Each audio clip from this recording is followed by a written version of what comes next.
अल्हम्दुलिल्लाह अल्हम्दुलिल्लाहि रब्बिल आलमीन वल आक़िबतु लिल मुत्तक़ीन वस्सलातु वस्सलामु अला सय्यिदिल अंबिया'i वल मुरसलीन व अला आलिहि व अस्हाबिहि अजमईन अम्मा बाद फ़अऊज़ु बिल्लाहि मिनश शैतानिर रजीम बिस्मिल्लाहिर रहमानिर रहीम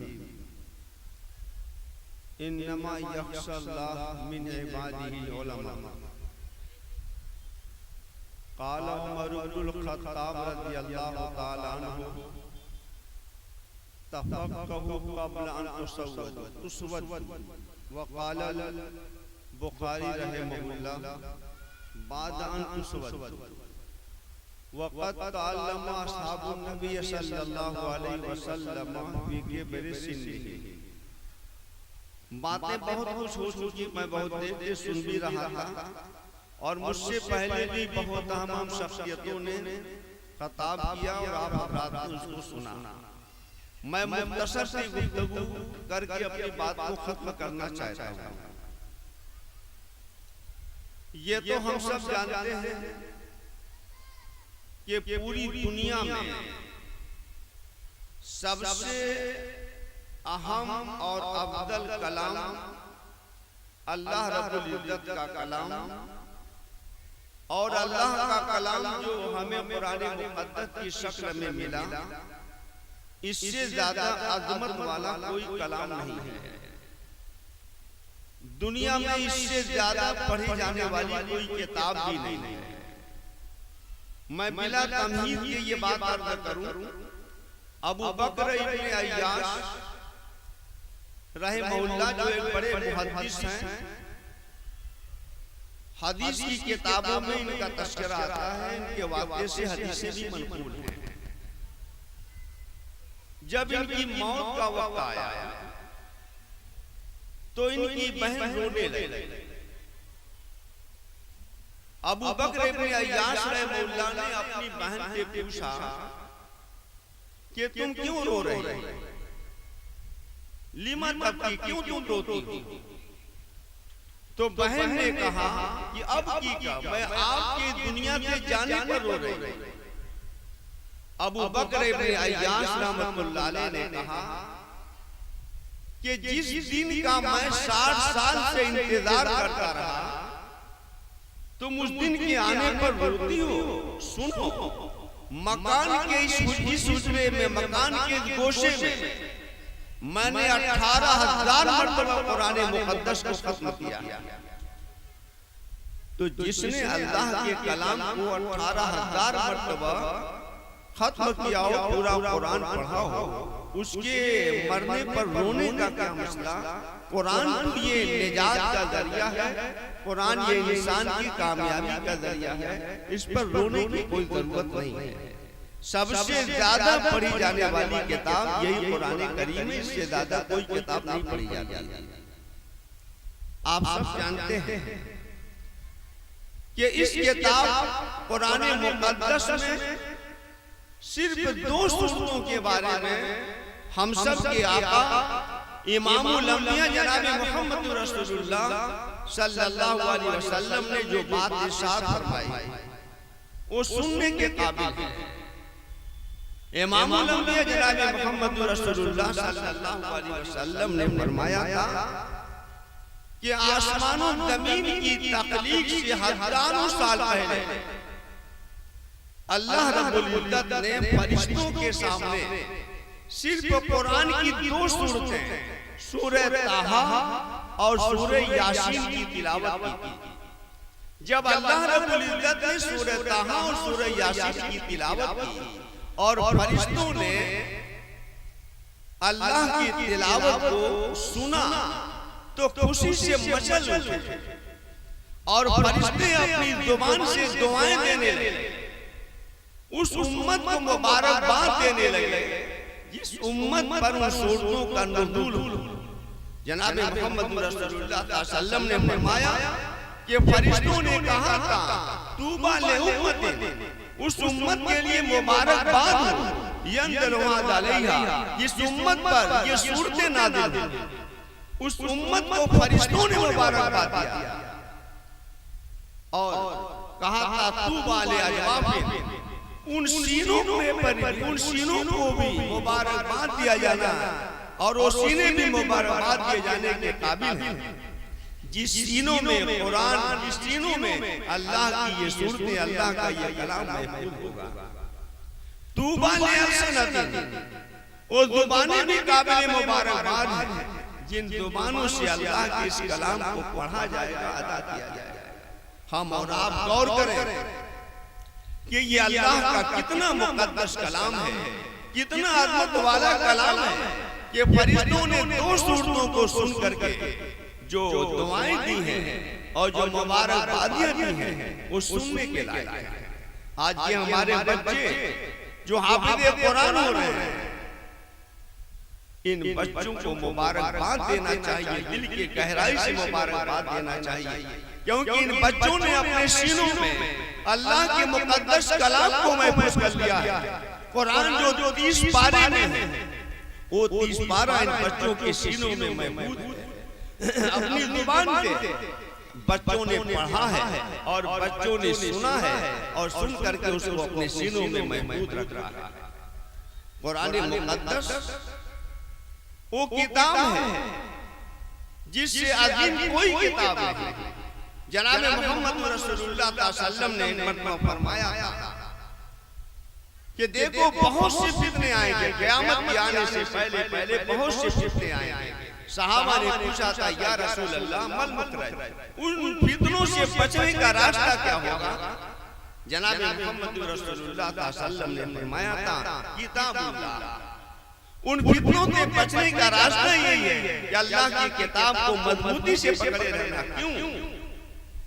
नबअ मा क़ब्लकुम, इस किताबुल्लाह में पिछली उम्मतों के भी हालात बयान किए गए, पिछले नबियों के भी हालात बयान किए गए, खबरों मामादकुम, और बाद में आने वाले जितने भी हालात हैं उनका भी कुरान मुकद्दस में तज़किरा है। और तुम्हारे दरमियान जो हालात आएंगे उनका भी तज़किरा इस कुरान मुकद्दस के अंदर मौजूद है। और उसके बाद जनाब मोहम्मद रसूलुल्लाह सल्लल्लाहु अलैहि वसल्लम ने जो बात फरमाई उसे अपने दिल की तख्ती पर लिखना चाहिए। जनाब मोहम्मद रसूलुल्लाह सल्लल्लाहु अलैहि वसल्लम ने फरमाया था मन तरका मिन जब्बारिन, जो अपने गुरूर की बुनियाद पर इस कुरान मुकद्दस को छोड़ेगा अल्लाह ताला उसको पास कर देगा, अल्लाह ताला उसको नेस्त नाबूद कर देगा। और जनाब मोहम्मद रसूलुल्लाह सल्लल्लाहु अलैहि वसल्लम ने यह भी इरशाद फरमाया था इस कुरान मुकद्दस के सिवा अगर किसी दूसरी किताब से कोई हिदायत को तलाश करेगा तो अल्लाह ताला उसे हिदायत नहीं देगा बल्कि उसे गुमराह कर देगा, क्योंकि ये कुरान मुकद्दस किताब हिदायत है, ये किताब हिदायत है, सरचश्मा हिदायत है। इस कुरान मुकद्दस को पूरी कुव्वत और मजबूती के साथ हमें पकड़े रहने की जरूरत है। तो मेरे कहने का मकसद ये है कि ये उम्मत बेहतरीन उम्मत है। इस उम्मत को जो किताब अता की गई वो दुनिया की सारी किताबों में सबसे अहम और अहमत वाली किताब है। आज ये किताब हमारे और आपके सामने में मौजूद है। एक वक्त वो भी आने वाला है जब क़यामत करीब होगी। हदीस में आता है कि उससे पहले एक ऐसा वक्त आएगा कि खाने काबा को उठा लिया जाएगा, मुसलमान काफी गमगदम हो जाएंगे। और वो वक्त भी आएगा जब अल्लाह के कलाम को यानी कुरान मुकद्दस को उठा लिया जाएगा, सिर्फ सादे अल्फाज रह जाएंगे, उसमें अल्लाह का कलाम मौजूद नहीं होगा। अल्लाह का बेपनाह फज़ल व करम है कि हमारे और आपके सामने अभी अल्लाह का कलाम मौजूद है। जितनी भी उसकी कद्र व मंज़िलत हमसे कम है और उसका देखना भी इबादत, पढ़ना भी इबादत, मानी को समझना भी इबादत, उसके अहकामात पे अमल करना भी इबादत, सरापा इबादत ही इबादत। तो हम और आप उस कुरान मुकद्दस को पूरी कुव्वत के साथ पढ़ें। जनाब मोहम्मद रसूलुल्लाह सल्लल्लाहु अलैहि वसल्लम जो दुनिया में तशरीफ लाए, उनके जहाँ और बहुत से फराइज़ थे, जो जिम्मेदारियां थी, उन्हीं जिम्मेदारियों में जिम्मेदारी ये भी थी कि कुरान करीम की तिलावत करें, कुरान करीम के मानी और मताली को लोगों को बतलाएं, समझाएं, तो जनाब मोहम्मद रसूलुल्लाह सल्लल्लाहु अलैहि वसल्लम ने जो बातें इरशाद फरमाई हैं वो आज अहादीस की शक्ल में मौजूद है और ये इस उम्मत की खुसूसियत है। वरना पिछली बहुत सी कौमें आई और उन कौमों की तरफ नबियों को अल्लाह ताला ने भेजा, लेकिन उन नबियों ने जो बातें अपने कौमों से कही थी आज मीनवान वो बातें मौजूद नहीं है। लेकिन कुर्बान आइए इमामुल अंबिया जनाब मोहम्मद रसूलुल्लाह सल्लल्लाहु अलैहि वसल्लम की ज़ात गिरामी पर ये एक कौन आज अहादीस की किताबों में मौजूद है। जनाब मोहम्मद रसूलुल्लाह सल्लल्लाहु अलैहि वसल्लम ने क्या कहा था और क्या करके दिखलाया था और क़यामत तक आने वाले किन वाक़यात की आपने खबर दिया था, आज मीनवान वो मौजूद है। जैसे कुरान मुकम्मल महफूज है, एक हर उसमें रद्द बदल नहीं हुआ, ऐसे ही जनाब मोहम्मद रसूलुल्लाह सल्लल्लाहु अलैहि वसल्लम की बातें भी आपके अक़वाल व अफ़आल भी अहादीस की शक्ल में हमारे और आपके सामने मौजूद है। मैं ज्यादा कुछ न कहकर इतनी बात जरूर अर्ज करना चाहता हूँ कि हम और आप यहाँ जमा एक मदरसे में, मदरसा कौन आसानुल उलूम, आप देखिए मदारिस ये मुसलमानों के लिए रीढ़ की हड्डी की हैसियत रखते हैं। आप मदारिस पर कभी तनकीद न कीजिएगा, ये मदारिस हमारे और आपके बका का जरिया है। जब ये मदारिस मिट जाएंगे तो हम और आप भी मिट जाएंगे, हमारा और आपका कोई मकाम नहीं रहेगा। बगदाद हो और बड़े ऐसे मुल्क जहां इल्मे दीन का उरूज था, मराकिज थे, लेकिन जब वहां से मदरसों को मिटाया गया, मदरसों को खत्म किया गया, नतीजा क्या हुआ कि सब का सब तबाह बर्बाद हो गया। इसलिए अगर आप अपना तहफ्फुज़ चाहते हैं तो इस इदारे को जितने भी मकातिब और मदारिस हैं उनको पूरी कुव्वत के साथ फरमान चढ़ाइए।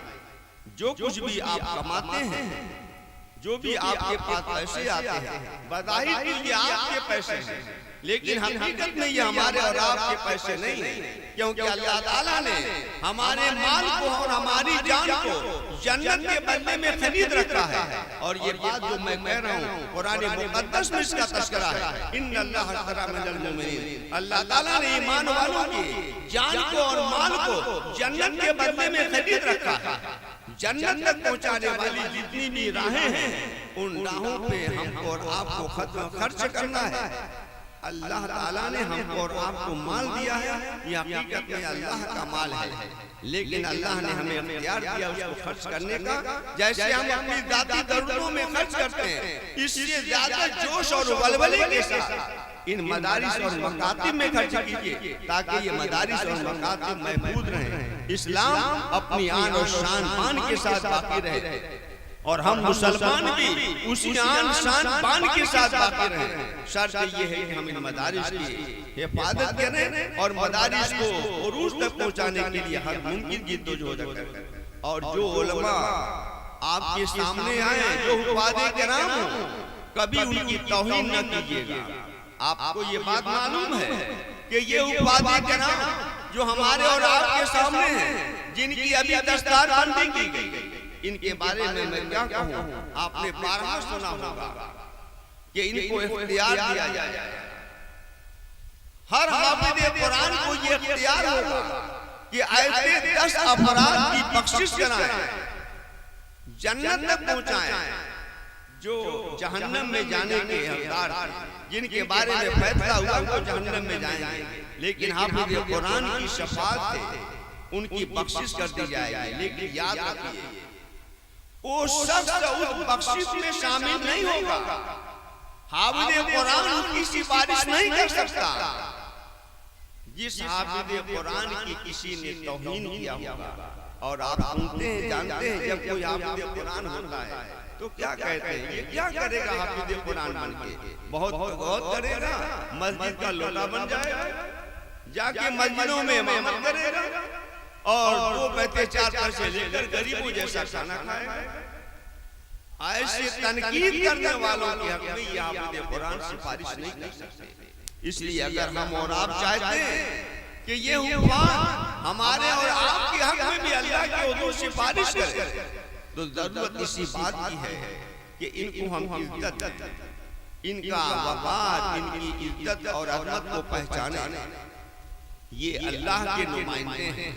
अल्लाह का मुक़द्दस कलाम इनके सीनों में है, और जिस सीने में अल्लाह का कलाम नहीं होता वो सीना वीरान होता है, और जिस सीने में अल्लाह का कलाम हो जाए वो सीना आबाद होता है। और ये भी याद रखिए, जैसे हमारा और आपका जिस्म है और जिस्म के अंदर रूह है, अगर रूह निकल गई तो हमारा जिस्म बेकार हो गया, किसी काम का नहीं। हालांकि हाथ भी मौजूद रहता है, पांव भी मौजूद है, जिस्म के सारे आधा मौजूद रहते हैं, लेकिन जहां मौत का वक्त आता है और रूह निकाल ली जाती है, वो जिस्म बिल्कुल बेकार हो जाता है। ऐसे ही इस पूरे आलम की रूह ये कुरान मुक़द्दस है, और जब तक ये कुरान मुक़द्दस है ये आलम मौजूद है, और जिस दिन कुरान मुक़द्दस उठा लिया जाएगा ये समझ जाइएगा कि आलम की रूह निकाल ली जाएगी, और फिर ये आलम की दुनिया में मौजूद रहने वाली है। इसलिए हम और आप मदारिस की कद्र कीमत करें, उसको पहचाने, और कभी कोई भी आलिम हो, चाहे कितना छोटा आपकी निगाह में आलिम हो, वो आलिम छोटा नहीं है। उसके सीने में कुरान मुक़द्दस की आयत है, कुरान मुक़द्दस की आयत के मानी और मतालिब हैं, जनाब मोहम्मद रसूलुल्लाह सल्लल्लाहु अलैहि वसल्लम की अहादीस करीमा मौजूद है। कोई आलिम छोटा आलिम नहीं होता, क्योंकि उसके सीने में, जिसके सीने में अल्लाह का कलाम हो और जिसके सीने में जनाब मोहम्मद रसूलुल्लाह सल्लल्लाहु अलैहि वसल्लम की अहादीस मौजूद हो, वो कहीं छोटा आलिम हो सकता है। इसलिए हम और आप कद्र और मंज़िलत को पहचाने, और याद रखिए हालात जैसे भी आ रहे हैं उन हालात में हमें मायूस होने की जरूरत नहीं। इस उम्मत की तो खुसूसियत है, और इसी उम्मत में इससे पहले भी कितनी उम्मतें आई हैं, उन उम्मतों को भी हालात का शिकार बनाया गया। कोई ऐसी कौम नहीं आई जो फूलों की सेज पे चली, हर उम्मत को हालात का मुकाबला करना पड़ा। और जानते हैं कि सबसे ज्यादा हालात के अगर शिकार हुए हैं अल अंबिया सुम्मल अमसल फल अमसल, अशद्दुन्नास बलान अल अंबिया, सबसे ज्यादा मुश्किल हालात अगर आए हैं तो नबियों पर आए हैं, और उन नबियों में भी सबसे ज्यादा अगर मुश्किल हालात से दो चार हुए, हम सब के कायद, हम सब के रहबर इमामुल अंबिया जनाब मोहम्मद रसूलुल्लाह सल्लल्लाहु अलैहि वसल्लम, जिन्होंने खुद अपने ज़ुबान मुबारक से कहा था, उदी तो बिल्लाह मौजूदा है, मुझे राय खुदा में जितनी अज़ियत पहुंचाई गई, मुझे राय खुदा में जितनी तकलीफ पहुंचाई गई, इतनी अज़ियत और तकलीफ किसी को भी नहीं पहुंचाई गई। तो जब हम सब के आका इमामुल अंबिया जनाब मोहम्मद रसूलुल्लाह सल्लल्लाहु अलैहि वसल्लम को अज़ियत पहुंचाई गई, तो हम और आप क्या समझते हैं कि हमने कह दिया कि हम मुसलमान हैं, हम कलमा ला इलाहा इल्लल्लाह मोहम्मद रसूलुल्लाह का इकरार करते हैं, ऐलान करते हैं, क्या हमें यूं ही छोड़ दिया जाएगा?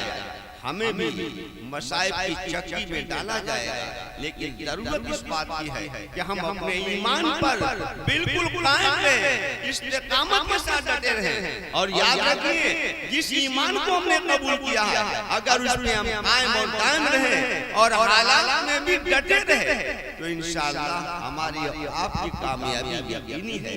इसलिए हम और आप इस्तिकामत के साथ हैं। याद रखिए, सब कुछ आप सौदा कर लीजिएगा, लेकिन कभी ईमान का सौदा न कीजिएगा। और ये बात और ये पैगाम मैं सिर्फ आप नौजवानों को नहीं देता हूँ, सिर्फ मर्दों को नहीं देता, बल्कि मेरा ये पैगाम औरतों तक भी पहुँचना चाहिए, खवातीन तक भी मेरा ये पैगाम पहुँचना चाहिए कि सब कुछ हो जाए, लेकिन कभी ईमान का सौदा न करना। हालात सबके साथ आने वाले हैं। ईमान अगर हमारा बाकी है तो सब कुछ बाकी है, और ईमान अगर लुट गया तो सब कुछ लुट गया। यही ईमान तो हमारी और आपकी बुनियाद है। आज हमारी ख़वातीन मामूली पैसों की लालच में ईमान को बेच देती हैं, दूसरों का हाथ पकड़ लेती हैं। उन्हें जरा सोचना चाहिए कि ये ईमान कैसे मिला। ठीक है, हम इस ईमान के लिए हमने कोई मेहनत नहीं किया, लेकिन जरा इस ईमान की हकीकत को मालूम करना हो, कदरों मंज़िलत को देखना हो, तो सहाबा की तारीफ पढ़ी। हज़रत बिलाल हबशी, उनका ईमान देखिए, ईमान लाने के बाद क्या किया गया? रेत पे आग के शोलों पे लेटाया गया, सीने पे पत्थर रखा गया, लेकिन क्या ईमान को उन्होंने छोड़ दिया। तो हमने और आपने तो बड़ी आसानी से ईमान कबूल कर लिया, क्योंकि हमारा खानदान मुसलमान था, हमारे बाप दादा मुसलमान थे और हमारी परवरिश उसी माहौल में हुई। हमने इस्लाम कबूल कर लिया है। बस दुआ कीजिए इस बात की कि हमने जैसे इस्लाम कबूल किया, ईमान कबूल किया, ऐसे ही मरते दम तक हम ईमान और इस्लाम पर कायम और दायम रहें। अगर हम ईमान और इस्लाम पर कायम और दायम रहे तो दुनिया भी हमारी कामयाब और आखिरत भी हमारी और आपकी कामयाब है। मुसलमानों, कुरान को कभी न छोड़ना, कभी कुरान को न छोड़ना। रोजाना कुरान करीम की तिलावत का मामूल रखिए, चाहे एक ही सफा पढ़िए, 2, 4, 10 आयत ही पढ़िए, लेकिन कुरान करीम की तिलावत जरूर कीजिए। जिस जुबान से अल्लाह का कलाम पढ़ा जाएगा उस जुबान से बेहतर कोई जुबान नहीं है। जिस कान से अल्लाह के कलाम को सुना जाएगा उस कान से बेहतर कोई कान नहीं है। तो हम और आप अल्लाह के कलाम को कभी न भूलें। और ये मदारी जहाँ कुरान करीम की तालीम दी जाती है, इसे अपने लिए नेमत समझें। जिस इलाके में, जिस बस्ती में अल्लाह के कलाम को पढ़ाया जा रहा हो, जिस बस्ती में मदारिस और मकातिब मौजूद हो, ये समझिए कि अल्लाह की तरफ से आपकी तरफ रहमत का नुज़ूल हो रहा है। जिस बस्ती में भी मदरसा होता है, जहाँ अल्लाह का कलाम पढ़ाया जाता है, अल्लाह की रहमत का नुज़ूल होता है। और अल्लाह की रहमतें ऐसे बरसती हैं जैसे जोरदार पानी आसमान से बरसता है, वैसे अल्लाह ताला की रहमतें भी नाज़िल होती हैं। इसलिए हम और आप अपने लिए सआदत का दरिया समझें और हालात से कभी भी मायूस न हों। और मैं जानता हूँ बिहार वाले तो बहुत मजबूत हैं, हम लोग यूपी वाले इनके मुकाबले में बहुत कमजोर हैं। हम और आप आपस में तस्करा भी करते हैं कि बिहार के जो मुसलमान हैं वो बड़े मजबूत दिल होते हैं और उनका ईमान और उनका इस्लाम, उनकी इस्तिकामत हमसे कहीं ज्यादा मजबूत होती है, क्योंकि इल्म के मैदान में भी हमसे बहुत आगे हैं। लेकिन लॉकडाउन के बाद जो मैं महसूस कर रहा हूँ, 40 साल हो गया मुझे मदरसा में पढ़ाते हुए। एक वक्त ऐसा था कि हमारे उस मदरसे में सबसे ज्यादा बच्चे अगर पढ़ने के लिए आते थे तो मधुबनी इलाके के आते थे, लेकिन लॉकडाउन के बाद इनकी तादाद कम होती गई और आज इनकी तादाद और दूसरे इलाके के मुकाबले में कम हो गई।